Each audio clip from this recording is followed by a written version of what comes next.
Hello students, 12th class की chemistry में आपका स्वागत है।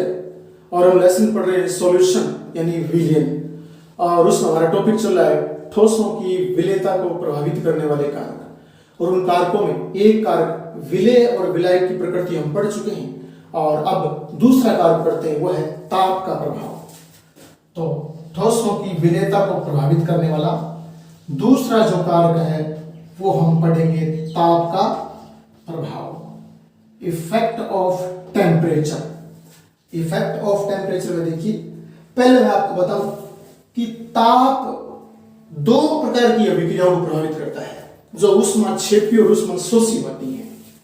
तो मैं आपको यूं बताऊं कि ऊष्माशोषी अभिक्रिया वो होती है जिनमें क्रिया कारक जब आपस में क्रिया करते हैं तो वे बाहरी वातावरण से ऊष्मा का अवशोषण करते हैं, और अवशोषण करने से वो पहले की तुलना में, और जो सॉल्यूशन बनेगा वो सॉल्यूशन पहले की तुलना में बहुत ठंडा हो जाएगा, तो वो ऊष्माशोषी अभिक्रिया होगी। तो वे अभिक्रियाएं जिनमें क्रिया कारक आपस में क्रिया करके और बाह्य वातावरण से जब ऊष्मा का अवशोषण करते हैं तो ऐसी अभिक्रियाओं को ऊष्माशोषी अभिक्रियाएं कहा जाता है। और आप याद रखना, ऊष्माशोषी अभिक्रियाओं में हमें अगर विलेय पदार्थ को और विलायक में घोलना है तो आपको उस कंडीशन में उस अभिक्रिया का टेम्परेचर बढ़ा देना होगा। हमें तो क्या करना है, हमें तो विलेय पदार्थ और किस में घोलना है, विलायक में घोलना है। क्योंकि हमारा टॉपिक क्या है, हमारा टॉपिक है विलेयता को प्रभावित करने वाले कारक, कि ठोस पदार्थ को जब हम विलायक में घोलेंगे तो उसे कौन प्रभावित करेगा। हम पढ़ रहे हैं टेम्परेचर, और टेम्परेचर इसमें दो प्रकार की अभिक्रियाएं हैं, वो टेम्परेचर से प्रभावित होती हैं। कौन सी, ऊष्माशोषी और ऊष्माक्षेपी। तो पहले हम ऊष्माशोषी की बात कर रहे हैं कि ऊष्माशोषी अभिक्रियाएं वे अभिक्रियाएं होती हैं जिनमें दो क्रिया कारक जब आपस में क्रिया करते हैं तो वे बाह्य वातावरण से ऊष्मा का अवशोषण करते हैं, और ऊष्मा का अवशोषण करके वे पहले की तुलना में और अधिक ठंडे हो जाते हैं। यानी पूरा जो सॉल्यूशन बनेगा वो सॉल्यूशन पहले की तुलना में बहुत अधिक ठंडा हो जाएगा, जिससे हमें पता चलेगा कि वह ऊष्माशोषी अभिक्रिया है। इसका एक सरल सा एग्जांपल मैं आपको देता हूं ऊष्माशोषी का। अपने जब हम केमिस्ट्री लैब में जाते हैं और प्रैक्टिकल करवाते हैं आपको, तो वहां एक पदार्थ होता है ammonium chloride, NH4Cl, ammonium chloride. ये अमोनियम क्लोराइड पाउडर नुमा होता है। जब आप इसको हथेली पर रखकर और उसमें जल मिलाओगे, और जल मिलाकर 1-2 सेकंड के लिए आप थोड़ा सा यूं स्थिर कर लोगे, तो आपकी हथेली पहले की तुलना में और अधिक ठंडी हो जाएगी, जिससे ये स्पष्ट होता है कि अमोनियम क्लोराइड ऊष्माशोषी अभिक्रिया प्रदर्शित करता है। क्योंकि अमोनियम क्लोराइड में आपने जल मिलाया तो एक क्रिया कारक तो अमोनियम क्लोराइड खुद हो गया, दूसरा क्रिया कारक जल हो गया, और दोनों की अभिक्रिया से जो उत्पाद बना उस उत्पाद ने बाह्य वातावरण से ऊष्मा का अवशोषण किया, और उस ऊष्मा का अवशोषण करने से और हमारी हथेली है वो ठंडी हो गई। तो ऊष्माशोषी अभिक्रियाओं में पूरा जो सॉल्यूशन बनता है वो पहले की तुलना में ठंडा हो जाता है, जिससे हमें पता चलता है कि वहां ऊष्माशोषी अभिक्रिया है। तो हमें पूरा पात्र ही कई बार ठंडा लगता है, या फिर हम हथेली पर क्रिया करवा रहे हैं तो हथेली पहले की तुलना में ठंडी हो जाती है, तो वहां ऊष्माशोषी अभिक्रिया होती है। तो इनमें याद रखना है। और ऊष्माशोषी अभिक्रिया में हमें तो विलेय पदार्थ को नए विलायक में, अर्थात अमोनियम क्लोराइड को हमें उस पानी में अधिक से अधिक मात्रा में घोलना है। अमोनियम क्लोराइड तो विलेय पदार्थ हो गया, और वो जल है वो विलायक हो गया। तो हमें तो इन अभिक्रियाओं में, चाहे अभिक्रिया कैसी भी हो, उन अभिक्रियाओं में विलेय पदार्थ को विलायक में घोलना है। तो ऊष्माशोषी अभिक्रियाओं में बाह्य वातावरण से ऊष्मा का अवशोषण होता है, और ऐसी स्थिति में आप उस अभिक्रिया का ताप बढ़ा दीजिए। ताप बढ़ाओगे तो अमोनियम क्लोराइड उस जल में पहले की तुलना में और जल्दी घुलेगा, पहले की तुलना में और शीघ्रता से घुलेगा। अगर आप ऊष्माशोषी अभिक्रिया का ताप बढ़ाते हो तो विलेय पदार्थ विलायक में शीघ्रता से घुल जाएगा, टाइम नहीं लगेगा। तो ऊष्माशोषी अभिक्रियाओं में और विलेय पदार्थ को किसी विलायक में शीघ्रता पूर्वक घोलने के लिए हमें टेम्परेचर है वो बढ़ाना चाहिए। टेम्परेचर बढ़ाना चाहिए किसमें, ऊष्माशोषी अभिक्रियाओं में। ऊष्माशोषी अभिक्रियाओं में हमें टेम्परेचर हमेशा बढ़ाना चाहिए। मैं ऊपर की तरफ डेल्टा टेम्परेचर बोल देता हूं और ऊपर की तरफ एरो लगाया, मतलब टेम्परेचर बढ़ा रहे हैं। और याद रखना इसके कई एग्जांपल हैं जो ऊष्माशोषीय अभिक्रिया दर्शाते हैं कई, जैसे NH4Cl लिखा मैंने, आप KCl लिख लेना, आप Ki लिख लेना। इस प्रकार से आपके चाहो तो आप AgNO3 लिख लेना, चाहो तो आप KNO3 लिख लेना। ये सारे के सारे जो मैंने क्रियाकारक लिखे अर्थात ये ठोस विलेय पदार्थ है, इन्हें मैं क्रियाकारक बोलूंगा। ये ठोस विलेय पदार्थ जब किसी अभिक्रिया में आ जाए तो वो अभिक्रिया हमेशा ऊष्माशोषी होगी। फॉर एग्जाम्पल कैसे, जैसे मतलब मान लीजिए मैं इसको ले लेता हूं अभिक्रिया करवाने के लिए NH4Cl, मान लीजिए इसकी अभिक्रिया में KNO3 से करवा देता हूं, KNO3 से, तो KNO3 से क्रिया करवा देता हूं तो इस प्रकार से धनावेशित भाग ये वाला, ये ऋणावेशित, ये धनावेशित, ये ऋणावेशित, तो क्या होगा, इसका धनावेशित इसके ऋणावेशित से, इसका ऋणावेशित इसके धनावेशित से संयोग कर लेगा और उत्पाद बना लेगा। तो NH4 ध्यान देना क्या बनेगा, NH4NO3 अमोनियम नाइट्रेट, NH4NO3 इसे क्या बोलते हैं, अमोनियम नाइट्रेट। प्लस में क्या बन गया, KCl, क्या बन गया, KCl पोटेशियम क्लोराइड। तो आपने कैसे पहचाना कि यह अभिक्रिया ऊष्माशोषी है, क्योंकि यहां देखिए ऊष्माशोषी अभिक्रिया में दो क्रियाकारकों में से कोई एक क्रियाकारक ऐसा होगा जो हमें याद रखना है, जो ऊष्माशोषी अभिक्रिया दे रहा है, ठीक है ना। दोनों क्रियाकारक यहां तो ऊष्माशोषी वाले, तो यहां ज्यादा नहीं केमिस्ट्री में, ये आपको याद रखने इतने ही है, ये याद रखना ये सारे के सारे हमेशा ऊष्माशोषी अभिक्रिया दर्शाते हैं। और अगर आपको यहां से ना पता चले तो ऊष्माशोषी अभिक्रिया अगर आपको दी हुई हो तो केमिस्ट्री में एक तरीका और है लिखने का। वो दूसरा तरीका कौन सा है, वो दूसरा तरीका लिखने का ये है, जैसे मैं इन दोनों के बीच क्रिया करवा रहा हूं और क्रिया करवा रहा हूं, यहां उत्पाद बन जाएगा NH4NO3 ammonium nitrate plus KCl potassium chloride. और केमिस्ट्री में कभी कभी समीकरण लिखी आती है तो उसमें यहां हाइफन का निशान मिलेगा आपको, हाइफन अर्धविराम, यानी एक इस प्रकार से डॉट होगा और एक इस प्रकार से ऐसी कोमा होगी, हाइफन बोलते हैं। इसके बाद आपको डेल्टा H का मान दिया हुआ मिलेगा, डेल्टा H बराबर अभिक्रिया में लिखा मिलेगा आपको डेल्टा H पॉजिटिव नेगेटिव होता है इन अभिक्रियाओं में, तो यहां ऊष्माशोषी है, ऊष्माशोषी में डेल्टा H पॉजिटिव होगा। जैसे मान लीजिए 23.4 kilo calorie, 23.4 kilo calorie delta H का मान अभिक्रिया में हाइफन के निशान के बाद दिया हो, तो आप ऐसी अभिक्रियाएं जिनमें डेल्टा H का मान धनात्मक लिखा हो वो अभिक्रिया हमेशा ऊष्माशोषी होती हैं। वो अभिक्रियाएं कौन सी होती हैं, हमेशा ऊष्माशोषी होती हैं। कौन सी वाली, जिसमें हाइफन के बाद डेल्टा H का मान धनात्मक समीकरण के अंदर ही दिया हुआ हो, तो वो हमेशा ऊष्माशोषी होती हैं। इतनी बात आप याद रखना। और ऊष्माशोषी अभिक्रियाओं में हमें क्या करना है, हमें इन दोनों क्रियाकारकों को और विलायक में शीघ्रता से घोलना है, तो घोलना है। और अभिक्रिया कौन सी है, ऊष्माशोषी है, तो आप यहाँ टेम्परेचर बढ़ा दीजिए, इस पर तापमान बहुत ज्यादा कर दीजिए ताकि दोनों शीघ्रता से और विलायक में घुल जाएंगे, उत्पाद आसानी से बन जाएगा। तो ऊष्माशोषी अभिक्रियाओं में समीकरण के अंदर हाइफन के बाद हमेशा डेल्टा H का मान पॉजिटिव दिया होता है। अगर डेल्टा H का मान पॉजिटिव दिया है तो आप पक्की गांठ बांध लीजिए कि वो रासायनिक समीकरण ऊष्माशोषी अभिक्रिया है। कौन सी है वो, ऊष्माशोषी अभिक्रिया है। और यहाँ अगर डेल्टा H का मान नेगेटिव दिया हुआ हाइफन के बाद तो वो ऊष्माक्षेपी अभिक्रिया है। अभी हम ऊष्माक्षेपी की बात करेंगे। तो अब हम बात करते हैं ऊष्माक्षेपी अभिक्रिया की।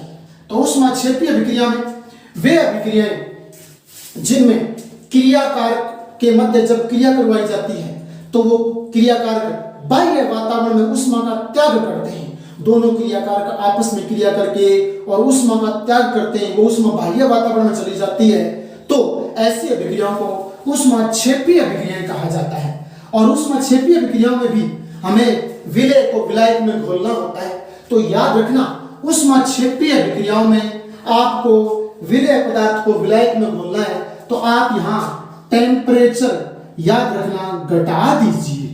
यहां ऊष्माक्षेपी में टेम्परेचर घटा दीजिए, घटाओगे तो फिर विलेय पदार्थ विलायक में शीघ्रता पूर्वक घुलेगा। इतनी बात आपको याद रखनी है। और एक बात यह भी याद रखनी है कि ऐसे कौन कौन से क्रियाकारक हैं जो हमेशा आपके ऊष्माक्षेपीय अभिक्रियाएं प्रदर्शित करते हैं। तो मैं कुछ ऐसे और क्रियाकारक यहां पर लिख रहा हूं जो हमेशा ऊष्माक्षेपीय अभिक्रियाएं प्रदर्शित करते हैं। फॉर एग्जांपल जैसे CaCO3, ठीक है, CaO, इसके अलावा NaOH, इसके अलावा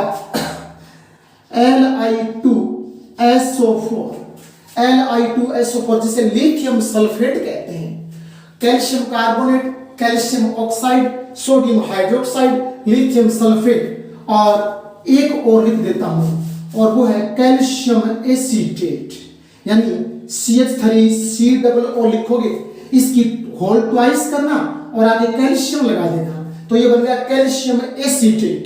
क्या बन गया? Calcium acetate. कैल्शियम पर प्लस 2 आवेश होता है, वो इसके पैरों में आ जाता है, तो कैल्शियम एसीटेट बन गया।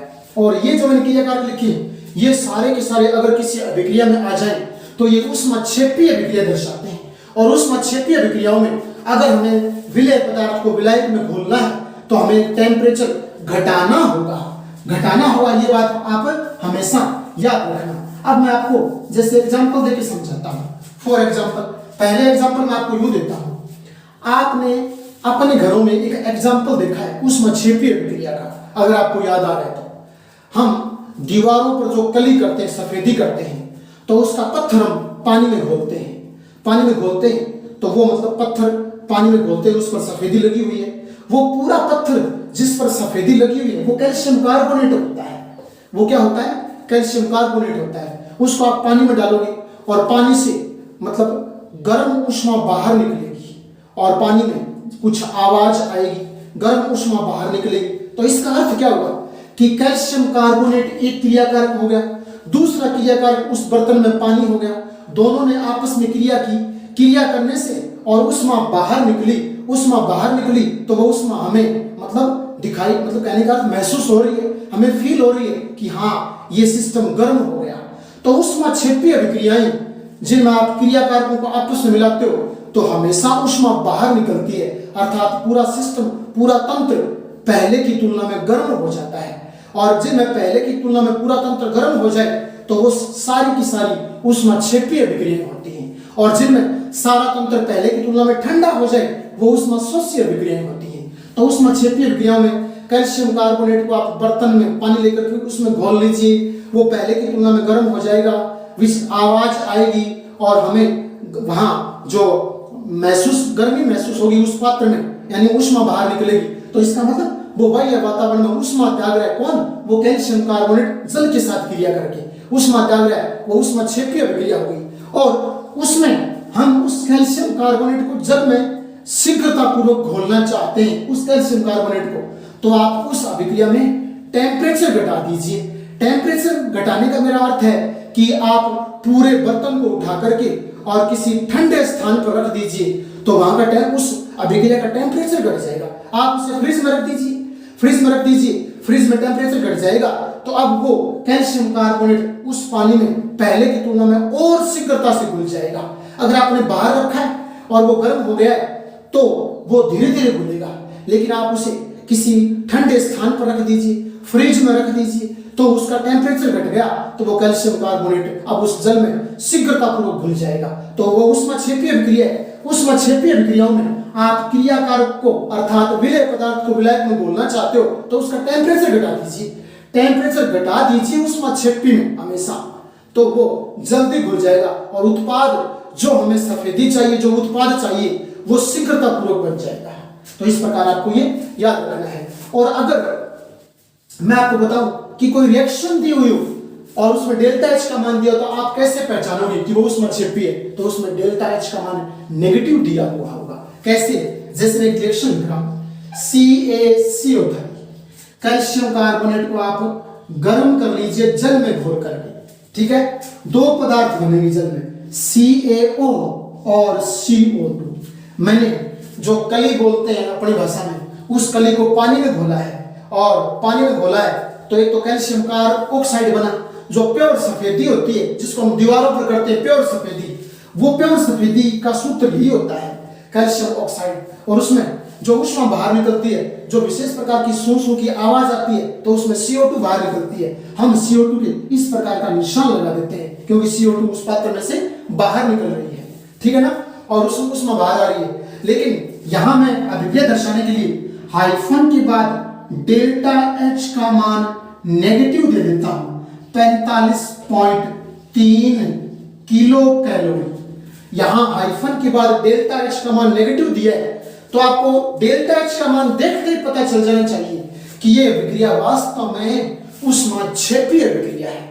कौन सी अभिक्रिया है? ऊष्माक्षेपीय अभिक्रिया है। और दूसरा ये आप इन क्रियाकारकों को याद रख सकते हो, ये क्रियाकारक जब जब यहां आएंगे तब तब ये ऊष्माक्षेपीय अभिक्रिया दर्शाएंगे। अगर ये ना दिया है तो आप इन कारकों के आधार पर बता सकते हो कि ये कारक जब जब यहां आएंगे तो ऊष्माक्षेपी दर्शाएंगे। अगर आपको ये ना याद रहे और by the way delta H का मान दिया है तो डेल्टा H का मान नेगेटिव दिया हो तो आप पहचान लेना कि ऊष्माक्षेपीय अभिक्रिया है। तो ऊष्माक्षेपीय अभिक्रियाओं में याद रखना, आप जो विलेय पदार्थ है उस विलेय पदार्थ को विलायक में शीघ्रतापूर्वक घोलना चाहते हो तो ऊष्माक्षेपीय अभिक्रियाओं में टेम्परेचर हमेशा घटा दीजिए, जिससे वो विलेय पदार्थ विलायक में शीघ्रतापूर्वक घुल जाएगा और आपके उत्पाद जल्दी बन जाएगा। और अब हम यहाँ एक विशेष बात करते हैं, आप ध्यान देना, एक पदार्थ होता है जिसे हम ग्लोबर लवण कहते हैं। कौन सा बोलते हैं उसे? ग्लोबर लवण। याद रखना, इंपॉर्टेंट है और एक बार हमारे एग्जाम में पूछा भी गया है। ग्लोबर लवण का सूत्र होता है Na2SO4.10H2O। Na2SO4.10H2O, इसमें क्रिस्टलीय जल मिला होता है, इसको बोलते हैं ग्लोबर लवण। और ग्लोबर लवण आप ध्यान में रखना, इसकी खास बात है कि ये आपके 32.4 डिग्री सेंटीग्रेड ताप तक जब गर्म करोगे आप इस ग्लोबर लवण को, तब तो इसकी जल में विलेयता अर्थात विलायक में विलेयता बढ़ती है। 32.4 डिग्री सेंटीग्रेड ताप तक तो इस ग्लोबर लवण की जल में विलेयता बढ़ती है, विलायक में विलेयता बढ़ती है, यानी जल्दी घुलता है। लेकिन अगर आप टेम्परेचर और 32.4 डिग्री से ऊपर कर देते हो तो इसकी विलेयता घटनी शुरू हो जाती है। अब ये जल में आसानी से नहीं घुलेगा, इसकी विलेयता घटनी शुरू हो जाती है। क्यों?